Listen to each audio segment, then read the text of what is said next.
Mas palalakasin pa ng pamahalaan ang pagtugon sa problema ng pagbaha sa bansa, bunsod na rin ng lumalalang climate change.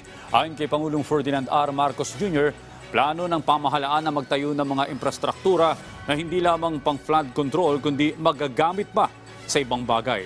Kabilang narito ang pagpapatayo ng mga dam at spillway na pwedeng mapagkunan ng tubig para sa mga magsasaka.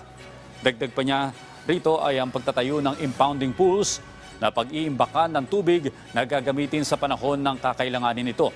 Nauna nang inatasan ng Pangulo ang Water Resources Management Office na bumuo ng komprehensibong plano para maiwasan ang malawakang pagbaha sa Metro Manila at coastal communities.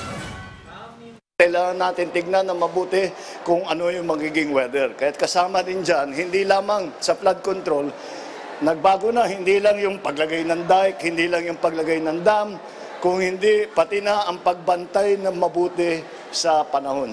Kaya kasama dyan ng DOST, nandyan ng Pag-asa, lahat-lahat sila nagtutulungan para itong mga bagong pag-ulan na ganito ay at least kung alam natin may parating, makapaghanda man lang tayo.